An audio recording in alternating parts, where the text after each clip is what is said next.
Good afternoon, everybody. This is another video that we're putting together, and my co-producer, of course, Rob in the background. You can't see him. He looks as handsome as ever. And my name is Bruce Muffson again, LCSW. And tonight's topic is a little bit off. We're not doing Kendrick Lamar anymore. We're doing the NBA Finals. And I'll give full credit to Rob on that one because he felt that would be an interesting segue into clinical understanding of it, not just admiring these guys as being such great athletes, but also for looking at what they bring to the game clinically, mentally, and emotionally. And we're going to break it down and just kind of give my perspective on clinical attributes of the finals and how the ebb and flow took place over the 6 games that the series took. What's good also is that Rob is a huge basketball fan. He actually played college ball, and I'm a huge fan myself of college and the pro game. Did not play beyond high school, and my knees have taken a beating over my concrete courts over the years that I've played on. But my favorite sport to play and watch. Here we go. What's interesting about the game to me is what both teams brought into the game. Obviously, the Warriors had an amazing season. Completely new coach, obviously. General manager only there for about 2-3 years, and the changes that they made to the team. And don't forget, this was a successful team under Mark Jackson, but they felt they could have gone further in the playoffs, and the ownership fired him and brought in Steve Kerr, who had never coached before. Rob made a good point, I'm going to bring it up again, was he said that the team played the way Steve Kerr played, which was gritty, scrappy, hit the open jumper, total team selfishness. You know, we're here for the team, the team, the team. And really, if you want to personify how a team could identify with a coach, that's how they played all season long. And that's important because when a coach sets the tone early and the players buy into it, that's a key thing for you high school guys out there. Because we're talking, this is geared towards people playing high school sports, people playing college sports, people just starting out in middle school. How do you apply these lessons to yourself to get the most out of athletics? And once the career ends, as it will end for everybody, how to make it apply to you in real life. So Steve Kerr made the team understand from a very early move that this team was designed to do one thing only, and that was to win. There was no favorites. And that team played the way Steve Kerr played, who played with Michael Jordan.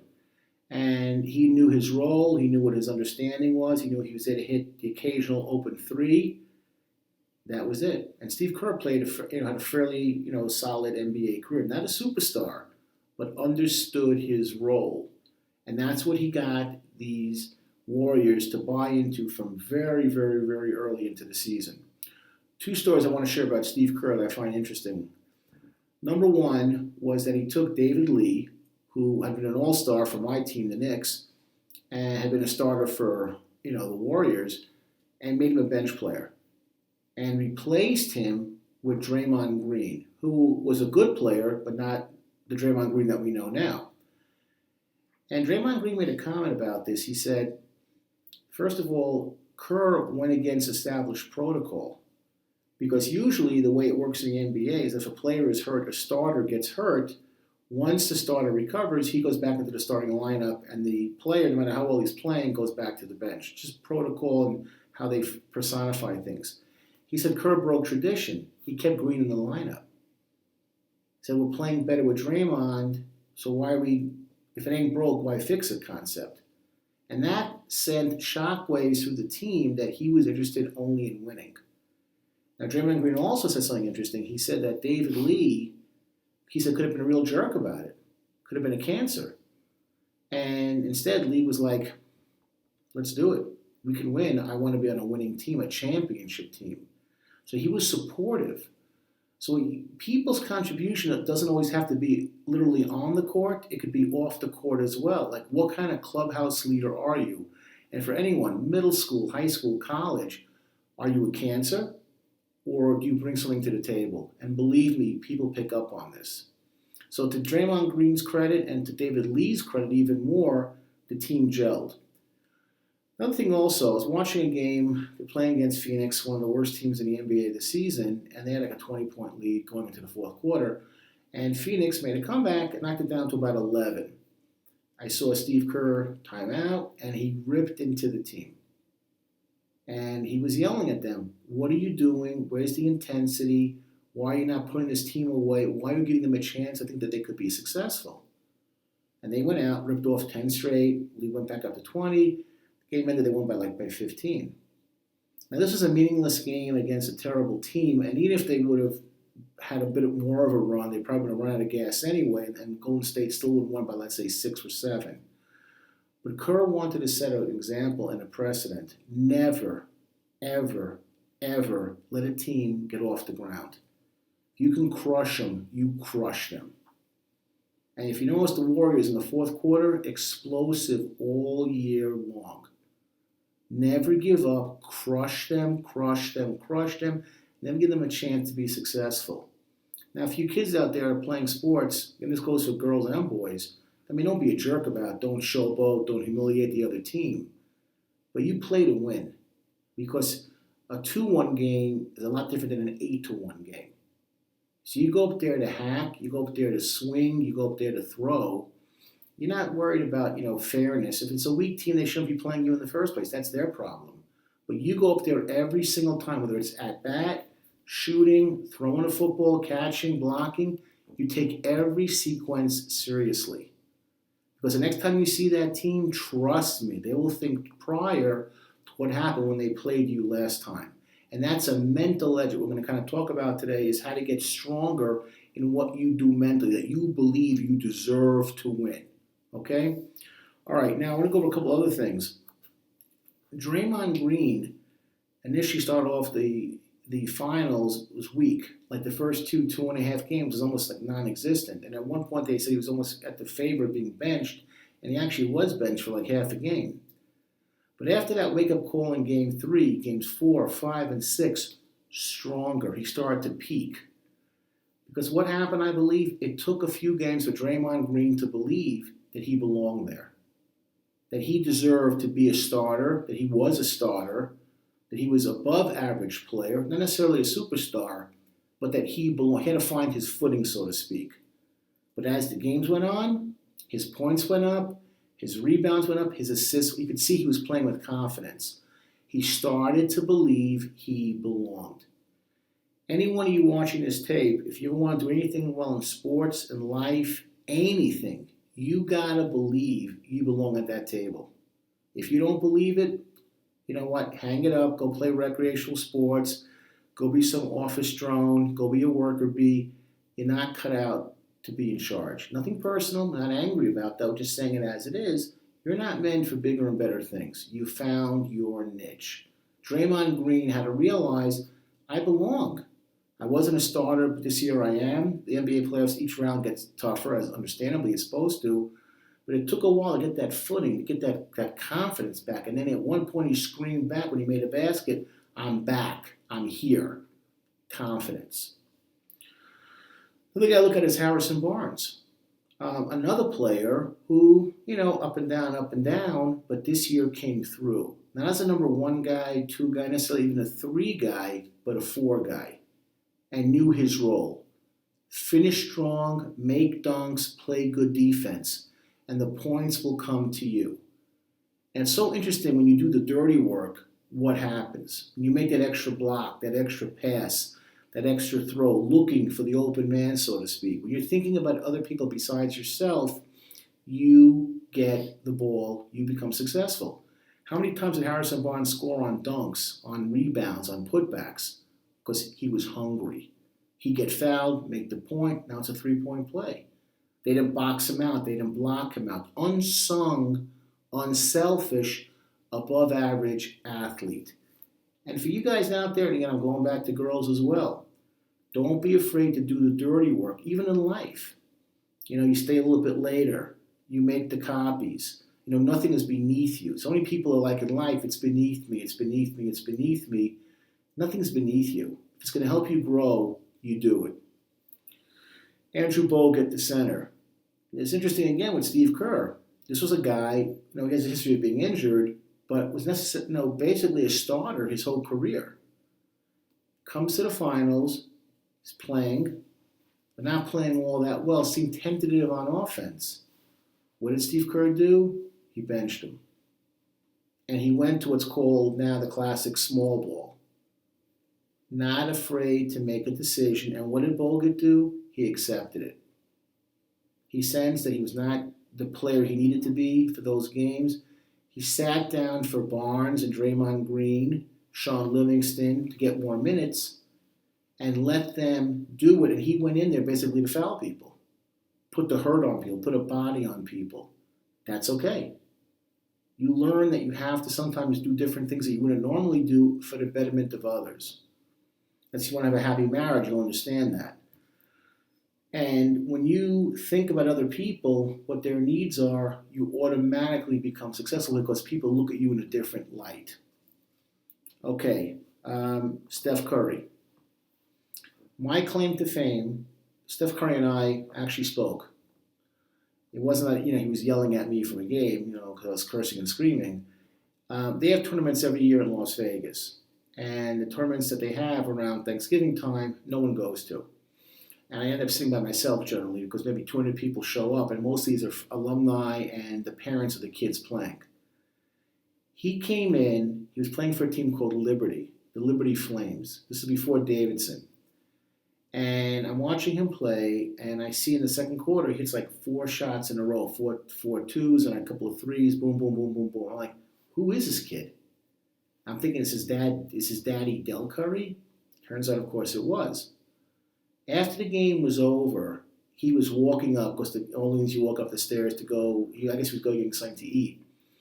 So he's walking by me holding his sneakers. He's wearing his flip-flops like all college and NBA guys do after a game. And I said to him, hey, Steph, great game. You're a heck of a player. I hope you make it in the NBA. And he said, man, I hope so too. So that was our relationship. But even then, for this tiny school and a week conference, and he transferred to Davidson a year later, you could sense there was something special about him. You cannot deny greatness. And if you have confidence in yourself and you have greatness in you, it's a tough combination to go up against. And he had it. He had it. He played against the Knicks about 3 years ago, and he had like 55 points. He went crazy in the Garden. And as he ran down the court, he was doing this. Like, he starts like shaking his hands and legs. The crowd went crazy because he knew he belonged. Now, the thing about Steph Curry is that the first 2.5 games, he couldn't find his shot, so to speak. But great players find a way to become successful. So what did he do? They changed the offense. They had less screens. They gave him more room to operate, and he began to bury those threes and those twos. And he hurt the Cavaliers quite badly. And it teaches you something about greatness. Great people find a way to make it happen. And that's how you got to look at your life. You will always have setbacks. You'll always have tribulations. You'll always have trials. Trust me. 52 out of a lifetime of cuckoo. But you have to push and go forward. Even doing this download, this video right now with Rob in the background, how to push. And that was Rob's idea, who's sitting in the back. That was his idea to take it to this context. Push, push, push, push. You'll always have trials and tribulations. But each game, he got stronger and stronger and stronger. Watching him make shots, I'm just like, my mouth is open. Like, my God, this guy is truly amazing. Did not let the pressure get him. I am the MVP for a reason. Okay, Andrew Iguodala. Now, I knew him from Philly, and he has a record. His first 10 years in the NBA, he started every game he played in. Every game. It's an amazing accomplishment. He's that good a player. He's a former All-Star. Steve Kerr said to him, you're coming off the bench. And he said at first, it bothered him, humiliating a little bit. I'm Andrew Iguodala. I'm a former All-Star, former, consecutive record. I'm right up there with some of the great ones. And now I'm coming off the bench. He only scored about 8.5 points the whole season. Finals, 22, 24, 27. He said, you know what? My time will come, and when it does come, I will be ready. He didn't pout. Guarded LeBron James. Best player on the planet. Best player in the universe. He said, you can't stop LeBron James. It's not realistic. You can slow him down, though. And that's what Andrew did to perfection. Plus, when he was open, burn people with that three-pointer, with those two-pointers, those drives to the basket. True, he had one game he couldn't hit a foul shot to save his life, but overall, shoot, shoot, shoot, and harass LeBron all night long. He can score 40 points, but he'll need 30 shots to do it. And that was what Andrew Iguodala did beautifully. That's why he got the MVP, and he deservedly so should have gotten it. Two other guys I want to talk about, and I'm going to go over to the Cleveland side. Sean Livingston, Leandro Barbosa. Both of these guys, in Barbosa's case, he was actually an all-star with Phoenix and a heck of a player, great sixth man. And Sean Livingston, who had a history of injuries but came over in free agent pickups. When you have players that play at a high level and are now, in a sense, at the downside of their career, they're not starter material, they can give you that game and a half push when the starters have a funk. And Barbosa and Livingston would carry the team for a quarter, half of a game and a quarter, to give the stars a chance to catch their breath, to catch their legs, to catch their confidence. They were not afraid to shoot, not afraid to play hard, and they gave you like 8 points, 10 points, 11 points, 9 points. Hurt you. So you realize in life you can't do everything by yourself. And these guys would come up with 8 points, 7 points, 9 points, 5 boards. It's an impact. And these guys with that game and a half in them did a great job. And again, where did this come from? The general manager who said, I want to bring these people in because they can help the team improve. Now, clicking over to the Cleveland side, Matthew Dellavedova. I saw him play here because it's a West Coast Conference, and they had their tournament here at New Orleans as well. I said, this guy can play in the NBA. He has what it takes. Gritty player.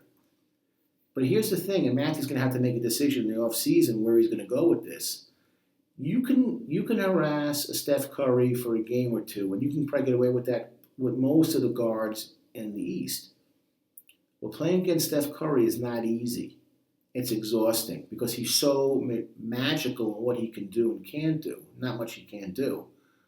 And you could see Dellavedova that first game, that second game. He did a great job on Steph Curry.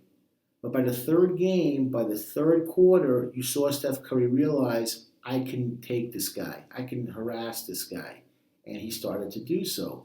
And Dellavedova went from up to starting to go down to becoming exhausted. You could see the exhaustion on his face. Is he a bad player? Absolutely not. The fact that he wasn't drafted, who cares? A lot of guys in the NBA are not drafted.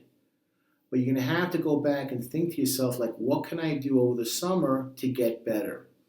This is a lesson for you kids as well. Never rest on your laurels because you don't know where it's going to come from. This Cleveland team had 3 guys that were injured, couldn't play. That was, of course, you had Kevin Love, you had Kyrie Irving, and you had Anderson Varejao. Couldn't play. So Dellavedova had to step in for Kyrie Irving, and you realize don't work on your strengths. If you're a player, work on your weaknesses.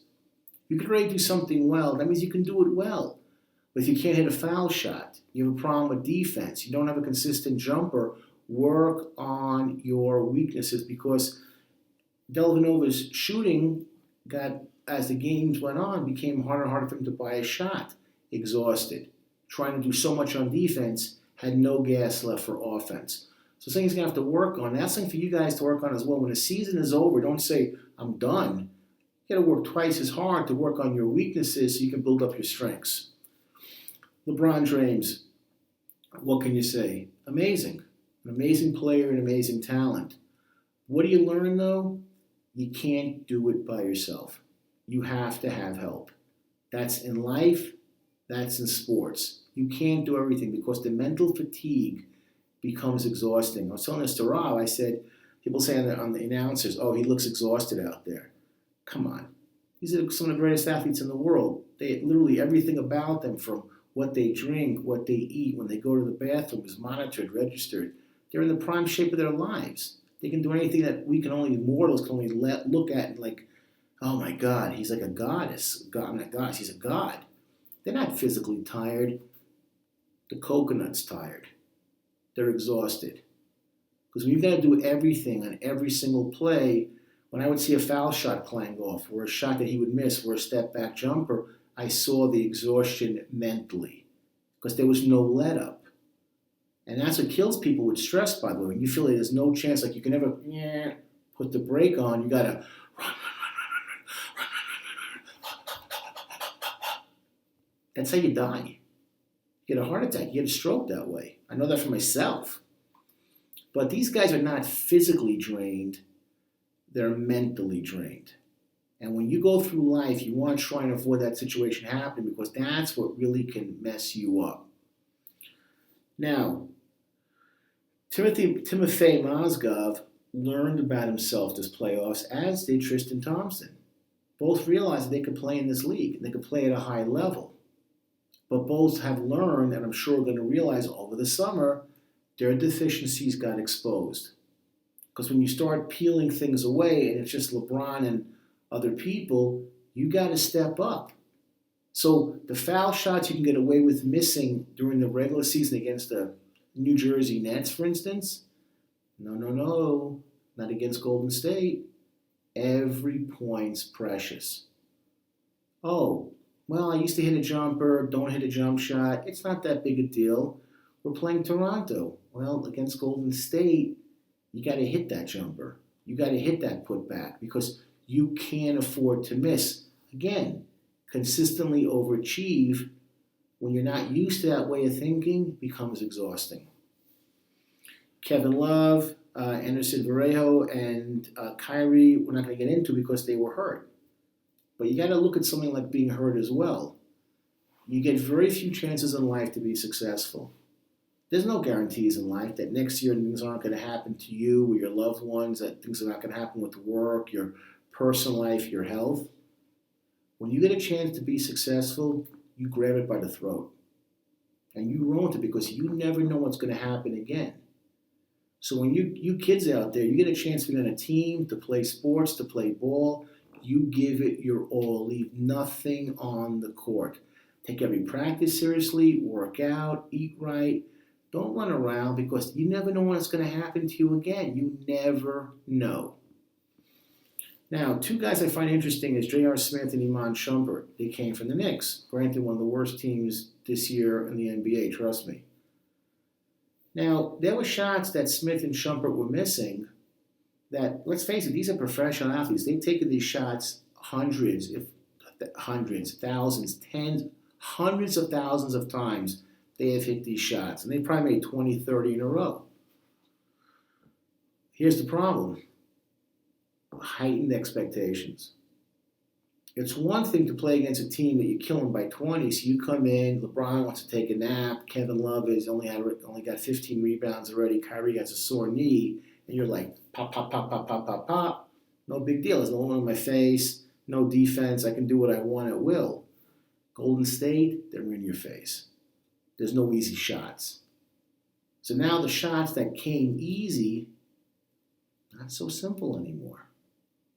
And that's about life as well. The stronger you become, the more you come up on that pyramid, there's less room on that pyramid because the expectations become higher.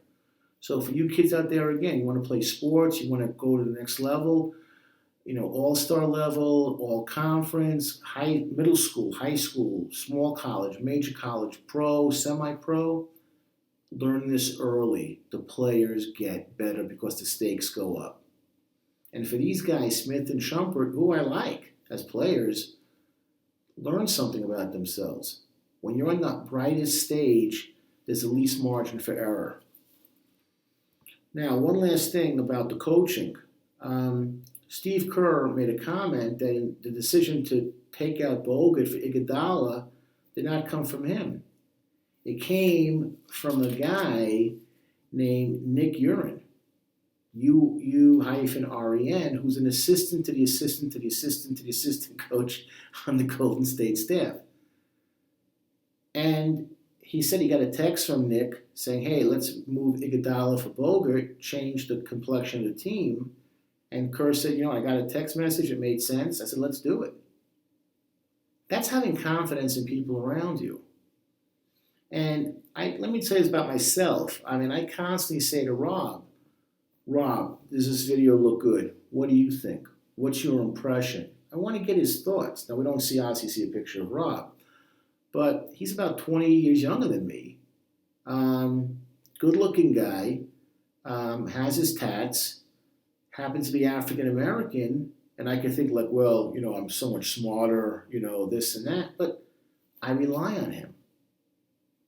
And that's something you got to learn in sports too, is rely on teammates to do the right thing, and the game of life as well. But to get the confidence to say to people who might be younger than you, might look different than you, different ethnicity, different background, different perspective on life, who cares? If they could bring it, they can bring it. I don't look at, race, color, creed. You give it, it's stupid to me. It's what does a person bring to the table? And he gave credit to this Nick Urin, this 28-year-old assistant coach, bringing up fast lines at Richmond High here, fast times. And that's what I want you to comprehend. Okay, and that's gave Steve Kerr credit. And David Black, who did a fine job with 3 guys gone, he'll say, oh, he was out-coached. You can't be out-coached when you got these 3 guys down for the count. But you see the greatness of Steve Kerr and why he will be Coach of the Year in a landslide. That's going to be simple. Here's a couple of things also I want to comprehend. You will get your chance in life. You will. What will you do with it? Are you resilient? Are you going to be able to battle through? Or will you panic and be afraid? Even doing this video today, I want to do these things since I was in grad school 20 years ago. I've been through dozens of meetings, met hundreds of people, promise me this, hey, great idea. Nothing happened, but I'm doing it right now. So, and I'm a lot older than most of the people probably going to be hopefully watching this video. Don't waste time. Don't waste your time. You get a chance, make it happen. You're playing on the bench. Oh, I'm gonna be eating wood the whole season. Look what happened. Kyrie Irving on a stupid play breaks his kneecap. Go figure. Kevin Love on a stupid box out with Kelly, 7'2" string bean, rips out his shoulder. Vareo, boom, gone for half the season. Who knew? Right? You don't know. David Lee, Andrew Bogut, former All-Stars, sitting on the bench. Iguodala, humiliating. I was an all-star. I was literally a starter. You don't know when your chance will come, but if you're not ready, it will slide right by you. So every practice, every chance to play, every chance, even in a pickup game, work. You may never know where it's going to come from. Guy sees you. Oh, you can't play for him? Play for my team. Oh, you can't do this? Do this. I want you. You never know where it's going to happen. Not just in sports, but in life as well. Don't ever give up. This is the time we close this day. Last thing is this. Listen to everybody. Be open. Be progressive. Never say you know it all. Even as smart as I think I am, and I'm a legend in my own mind, I don't. I constantly look for feedback because that's how you grow. Ultimately in life, here's the thing, I'm going to close with this. If you're in charge, if you're the leader, trust me, you're the leader. The buck stops with you, as an old expression. But get as much insight as you can. Statistically, we've learned from studies that people that make rash decisions often make bad ones. When you make a decision based on thinking and clarity and like getting all the information together, you tend to make much better decisions in life.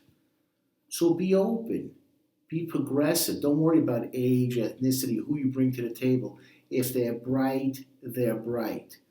Don't worry about tradition, what tradition says. Steve Kerr said, screw tradition, I'm starting a guy who's playing well, and I'm keeping him. That's when you learn what greatness is and how you grow as a person. So I just want to kind of focus and just kind of put everything together. These finals to me were fascinating. I looked at it from a clinical perspective, not just as a fan, Because these guys to me are like gods. They're like my idols. Even at my age, I still love watching them play. But learn from it and focus not just on the physical, but also on the mental. And the stronger you are mentally, the stronger it will carry you, not just on the playing field, but in the game of life as well. Everyone have a great one. Thanks.